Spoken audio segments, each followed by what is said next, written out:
स्वागत है आपका। आप देख रहे हैं सी न्यूज भारत में गौरी वर्मा। वक्त हो गया है न्यूज बुलेटिन का। इस न्यूज बुलेटिन में बात करेंगे बांका की, जहां आगामी बोर्ड परीक्षाओं को लेकर जिला प्रशासन की ओर से सभी प्रशासनिक तैयारियां पूरी हो गई हैं।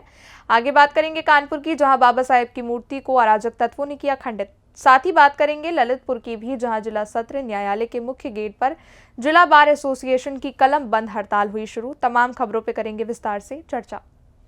खबर बांका से है, जहां जिले के 36 केंद्रों पर 15 फरवरी से मैट्रिक की परीक्षा शुरू होने वाली है, जो आगामी 23 फरवरी तक चलेगी, जिसमें चांदन प्रखंड के 2 उच्च विद्यालयों में छात्र छात्राओं का सेंटर पड़ा है। इसको लेकर जिला प्रशासन की ओर से सभी प्रशासनिक तैयारियां पूरी कर ली गई हैं।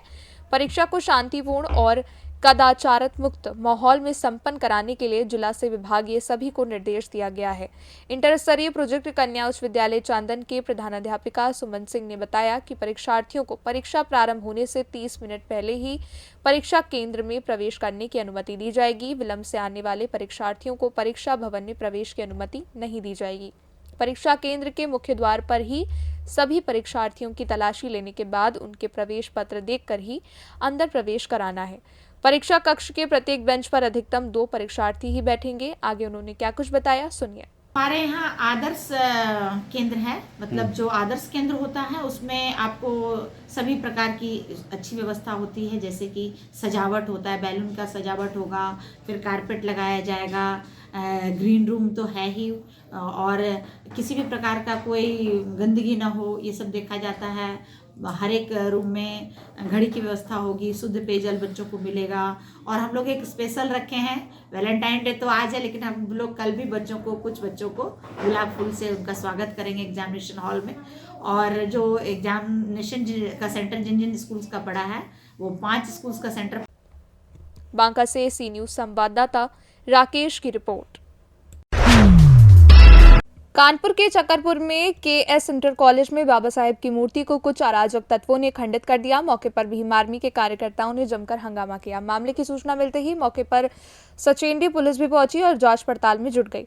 ADCP पश्चिमी विजेंद्र द्विवेदी सहित मौके पर भारी फोर्स पहुंच गई। मामले में पुलिस ने तहरीर लेकर मुकदमा दर्ज कर लिया है और जांच पड़ताल में जुटी है। KS इंटर कॉलेज सचेंडी के पास एक बाबा साहब की प्रतिमा को कुछ अराजक तत्वों द्वारा क्षतिग्रस्त किया गया है, जिसपे तहरीर प्राप्त कर अभियोग पंजीकृत किया जा रहा है और अन्य कार्रवाई की जा रही है। और जल्द ही अराजक तत्वों को चिन्हित कर उनके खिलाफ कड़ी से कड़ी कार्रवाई की जाएगी। मौके पर शांति व्यवस्था कायम है।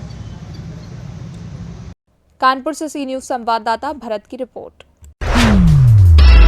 ललितपुर के जिला सत्र न्यायालय के मुख्य गेट पर जिला बार एसोसिएशन की कलम बंद हड़ताल। जिला बार एसोसिएशन के पदाधिकारी सहित अधिवक्ता रहेंगे कल भी हड़ताल पर। वहीं अधिवक्ता संघ में दिखा विरोध प्रदर्शन। क्या कारण है अधिवक्ता संघ के हड़ताल का, देखिए जिला बार एसोसिएशन के पदाधिकारी का। जी, किस लिए धरना प्रदर्शन है और कितने दिन चलेगा? देखिए, ये हमारा जो आंदोलन है पिछले कई महीनों से चल रहा है।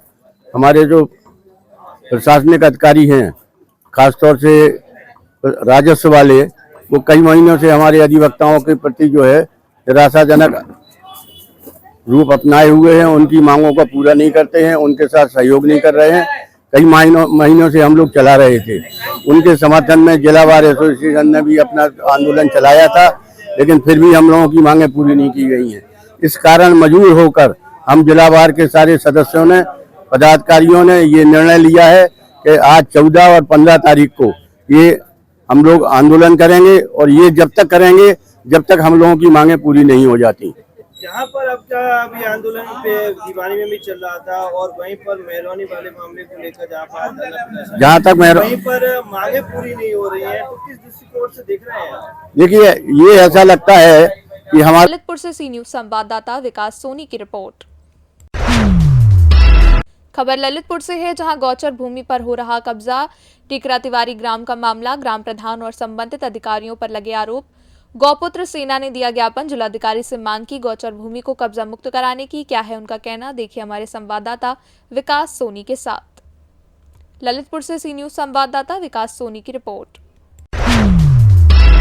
14 फरवरी से लेकर 12 फरवरी से चल रही श्री राम कथा का अमृत वर्षा में भक्तगण ले रहे हैं बढ़ चढ़कर हिस्सा। आज के प्रसंग में सरस कथक वाचक परम पूज्य अरविंद जी महाराज के मुखारविंद से शंकर भगवान का विवाह श्री राम जन्मोत्सव का वर्णन किया गया, जिसमें शंकर भगवान के विवाह में बारात की मधुर धुन पर जमकर फिर के उपस्थित भक्तगण हुए भाव विभोर। वहीं पर उपस्थित का सीए गौरव वशिष्ठ के द्वारा दी गई जानकारी में बताया कि हम इस पावनमयी धरती पर गोकुल कुंज सोसाइटी का आयोजन करने जा रहे हैं। उस उद्देश्य से ईश्वर की अनुकंपा से, माता पिता के आशीर्वाद से हमने इस प्रांगण में 12 फरवरी से 18 फरवरी तक श्री राम कथा करने का निर्णय लिया है, जिससे हम भक्तों के द्वारा विशेष योगदान प्राप्त हो रहा है। भक्तगण इस राम कथा में बढ़ चढ़कर हिस्सा ले रहे हैं। वहीं पर यज्ञपति श्रीमती गिरिजा देवी, पत्नी सत्यप्रकाश राजौरिया, श्रीमती शालिनी देवी, केशव देव और पूर्ण वरिष्ठ परिवार गरिमामयी उपस्थित में कथा का श्रवण कर रहे हैं। 19 फरवरी का होगा विशाल संपूर्ण भंडारा। इस श्री राम कथा में उपस्थित कुछ लोगों के नाम इस प्रकार से हैं: सीए गौरव वशिष्ठ, अभय, कृष्णा, हरिओम, केशव देव, शालिनी देवी, वैभव उपाध्याय, नीतू उपाध्याय, ब्रिजगोपाल शास्त्री, कृष्ण देवी और सौरभ आचार्य उपस्थित भक्तगण मौजूद रहे। सबसे पहले मैं आपका शुभ नाम जानना चाहूँगा। नमस्कार दोस्तों, मेरा शुभ नाम गौरव वशिष्ठ है। जी महाराज जी, जो आज ये श्रीमद् भागवत कथा चल रही है, ये किस प्रकार की कथा का आयोजन किया गया है? ये हमारी सोसाइटी का यहाँ पे हमने एक इनॉग्रेशन के लिए इस कथा का वो रखा है, आयोजन रखा है। और हमारे पूजनीय अरविंद जी महाराज के मुखारबिंद से यहाँ कथा का प्रारंभ शुरू हुआ है 12 तारीख से। ये कितने दिन तक का कार्यक्रम है? ये 12 तारीख से कथा प्रारंभ हुई, 18 तारीख तक ये कथा चलेगी यहाँ पे। आज महाराज जी जो ये कथा चल रही है, इसमें क्या प्रसंग चल रहा है? आज महाराज जी राम जन्म का प्रसंग छेड़ेंगे अभी, और अभी भगवान शंकर का विवाह चल रहा है यहाँ पे। भक्तों का कैसा योगदान है महाराज जी? बहुत ही योगदान है। यहाँ के जो निवासी हैं, ग्रामीण क्षेत्र के लोग हैं, आगे बढ़ कर इसमें हिस्सा ले रहे हैं। सभी लोगों का पूर्ण यहाँ पे सहयोग मिल रहा है, हमें बड़ी ही आनंद की अनुभूति हो रही है। फिरोजाबाद से सी न्यूज संवाददाता सन्नेश कुमार गुप्ता की रिपोर्ट। आज 14 फरवरी को विद्या की देवी मां सरस्वती जी की आराधना के पावन पर्व बसंत पंचमी के दिन महिला शिक्षक संघ के मंडल, जिला एवं ब्लॉक के पदाधिकारियों ने उत्तर प्रदेश महिला शिक्षक संघ की प्रदेश अध्यक्षता आदरणीय सुलोचना मौर्य जी के मार्गदर्शन में महिला शिक्षक द्वारा 8 फरवरी 2024 को उत्तर प्रदेश महिला शिक्षक संघ को मान्यता प्राप्त होने और 9 फरवरी 2024 को कृष्णांजलि नाट्यशाला में महिला शिक्षक संघ द्वारा वृहद सम्मेलन सफलतापूर्वक संपन्न होने पर केक काटकर खुशी मनाई। सर्वप्रथम ज्ञान की देवी मां सरस्वती के समक्ष योगेश्वरी सिंह जी ने दीप प्रज्वलित किया और सभी पदाधिकारी ने पुष्प अर्पित किए। इस मौके पर सभी पदाधिकारी ने एक दूसरे को बधाई दी। बसंत पंचमी के अवसर पर मंडल जिलाध्यक्ष अलीगढ़ योगेश्वरी सिंह ने सभी को हार्दिक बधाइयां दी और कहा कि आप सभी के जीवन में ज्ञान, सुख, समृद्धि और धन वैभव की वर्षा मां सरस्वती सदैव करती रहें। आज के कार्यक्रम में उपस्थित सभी पदाधिकारियों ने सम्मेलन सभी शिक्षक बहनों का आभार व्यक्त किया और महिला शिक्षक संघ द्वारा दिए गए दायित्व को कर्मठान, ईमानदारी और निष्ठा के साथ करने का संकल्प लिया। विगत 3 वर्षों से महिला शिक्षक प्रत्येक जनपद में शिक्षिकाओं की समस्याओं का समाधान करता रहा है और भविष्य में भी शिक्षिकाओं की समस्याओं के समाधान के लिए तत्पर रहेगा। अलीगढ़ से सी न्यूज संवाददाता हरीश कुमार शर्मा की रिपोर्ट। खबर बालोद जिले के अंतर्गत आने वाले गुरूर विकास खंड से लगे ग्राम पंचायत सोरर का है, जहां पर कलार समाज द्वारा प्रदेश स्तरीय कलर महोत्सव का आयोजन पूरे प्रदेश द्वारा किया गया, जिसमें पूरे छत्तीसगढ़ के सभी जिलों से कलार समाज के पदाधिकारीगण और सदस्य लोग पहुंचे।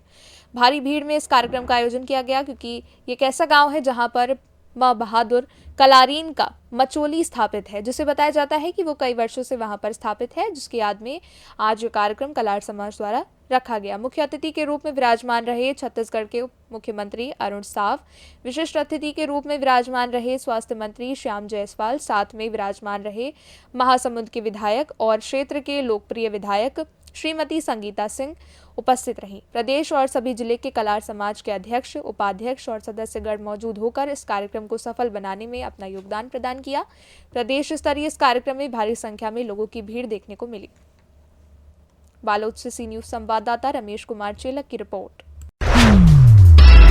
खबर झांसी से है, जहां मऊरानीपुर की वक्फ बोर्ड की संपत्तियों पर कुछ अराजक तत्वों द्वारा कब्जा करने की शिकायतों को गंभीरता से लिया जाएगा, जिसके लिए प्रशासन स्तर पर पत्राचार कर वक्फ की संपत्तियों को सुरक्षित किया जाएगा। उक्त उद्गार उत्तर प्रदेश संकट आयोग के अल्पसंख्यक आयोग के सदस्य अफरोज खान साहिब ने बताया कि उक्त समस्याओं को सुना गया। स्थानीय प्रशासन से वार्तालाप कर कब्जा हटवाया जाएगा, जिसके द्वारा कब्जा किया उक्त कब्जा पर बुलडोजर की कार्रवाई की जाएगी और आगामी लोकसभा चुनाव में अल्पसंख्यक के द्वारा पूर्ण बहुमत से मतदान करेगा। भाजपा के द्वारा सभी के साथ न्याय करती इस मौके पर सभी अल्पसंख्यक समाज मौजूद रहे। आज जो अल्पसंख्यक की तरफ से मीटिंग रखी गई है, तो आपके द्वारा कहाँ कहाँ कार्यक्रम रहे हैं और किस कार्यक्रम के अंतर्गत आपकी आज मीटिंग रखी गई है? जी हाँ, मैं कल झांसी आया था और झांसी पहुंचकर समीक्षा बैठक की और आज एक तहरौली में कार्यक्रम था, तो मैंने सोचा कि रास्ते में मऊरानीपुर पड़ता है तो छनी और सबसे बड़ी तहसील है पूरे एशिया की, तो मैंने सोचा कि यहाँ क्यों नहीं हम बैठ के अपने स्थानीय लोगों से अपने लोगों के साथ बैठकर उनकी जो भी समस्या है वो सुने। तो यहाँ पे आकर जो बेसिक समस्या नज़र आई लोगों के बीच में, खासकर अल्पसंख्यक समाज के बीच में, वो यहाँ पे वक्फ की संपत्तियों को लेके जो मुझे लग रहा है काफ़ी गहरी समस्या है और कई लोगों के नाम उसमें है, वो मैं बोलना नहीं चाहूँगा, बट मुझे लग रहा है कि वो जांच का विषय है। मैंने जो प्रशासनिक अधिकारी हैं उनको मैंने निर्देश दिया है कि इस पर आप सख्त कार्रवाई करिए अगर जो भी है, क्योंकि ये सरकार उन लोगों को बिल्कुल नहीं बख्शेगी जो ज़मीनों का अवैध काम कर रहे हैं। ज़मीनें अगर कोई भी सार्वजनिक ज़मीनें अगर उसको कब्जा कर रहे हैं तो उसको बिल्कुल हम उस पर बुलडोज़र चलाएंगे, चाहे वो कोई भी समाज का। इसलिए आना हुआ, तो मुझे लगता है यही समस्या यहाँ पे ज़्यादातर नज़र आई है और ऐसी कोई समस्या। झांसी से सी न्यूज़ संवाददाता चंदू राइन की रिपोर्ट। खबर झांसी से है, जहां के इलाइट चौराहा व्यापार मंडल ने आज नगर निगम के नगर आयुक्त और महापौर को तमाम समस्याओं को लेकर ज्ञापन देते हुए समस्याओं को दूर किए जाने की मांग की।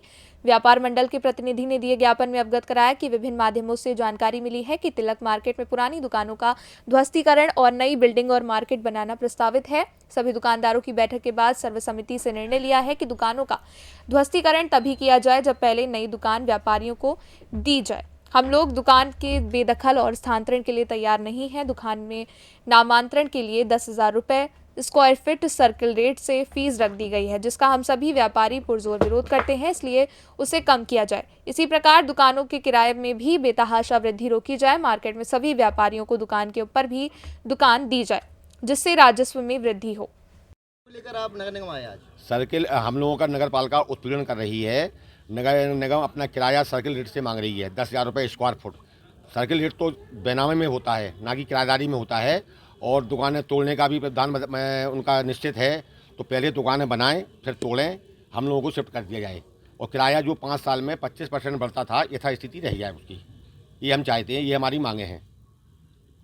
बड़े भाई पटवारी जी ने बताया, अंधेर नगरी चौपट राजा, उसी के संदर्भ में मैं कहूँगा कि पहले नामांतरण शुल्क मात्र 25,000 रुपये था। अब उस नामांतरण शुल्क को 10,000 रुपये स्क्वायर फीट कर दिया गया। अब आप लोग खुद ही कैलकुलेट कर लें कितने हज़ार गुना किराया नामांतरण शुल्क बढ़ा दिया गया है, जो कि बिल्कुल अनुचित है और बिल्कुल ही मूर्खतापूर्ण फैसला है। हम लोग इसका विरोध करते हैं और मार्केट बंद करके, झांसी बंद करके, अगर ये किराया वापस नहीं लिया गया तो झांसी बंद करके इसका हम विरोध दर्ज कराएंगे। मामा हाँ ठीक है। देखिए, अंधेर नगरी चौपट राजा जो कथा हम सुनते थे, आज हम व्यापारियों के साथ हो रहा है। नगर निगम की जो हम लोग किराए पे दुकानें लिए हुए हैं, बरसों से बैठे हुए हैं, आज उनका उत्पीड़न हो रहा है, उनका दोहन हो रहा है। आज हम सब व्यापारी आए हैं। ट्रांसफ़र शुल्क के नाम पर 10,000 रुपये स्क्वायर फीट अकल्पनीय वृद्धि जो की गई है। जितनी हम लोगों की दुकान की कीमत नहीं है, उससे ज़्यादा ट्रांसफ़र शुल्क ले लिया जा रहा है, बढ़ा हुआ किराया ले रहे हैं। इन सब बातों को लेकर आज नगर निगम के झांसी में जितने भी दुकानदार हैं, तिलक मार्केट के, लाइट चौराहा के, सुहासगंज व्यापार मंडल के जितने भी लोग हैं, सब अपना ज्ञापन, अपना रोष व्यक्त करने नगर आयुक्त के पास आए हैं। उनसे निवेदन करने आए हैं कि जो बढ़ा हुआ जो ट्रांसफ़र शुल्क आपने लिया है 10,000 रुपये स्क्वायर फीट, उसे समाप्त किया जाए। और हम दुकानदारों को कोरोना के बाद जो उभरने की स्थिति आई है, उसके बाद अगर इस तरह का उत्पीड़न होगा तो दुकानदार पुनः फिर से मर जाएगा। हमारी उनसे मांग है कि वो अपने बढ़े हुए ट्रांसफ़र शुल्क को वापस लें और हम दुकानदारों को चैन से दुकानदारी करने दें। Bureau report Jhansi. फिलहाल के लिए न्यूज़ बुलेटिन में बस इतना ही। देश और दुनिया की बड़ी खबरों के लिए आप देखते रहिए सी न्यूज़ भारत।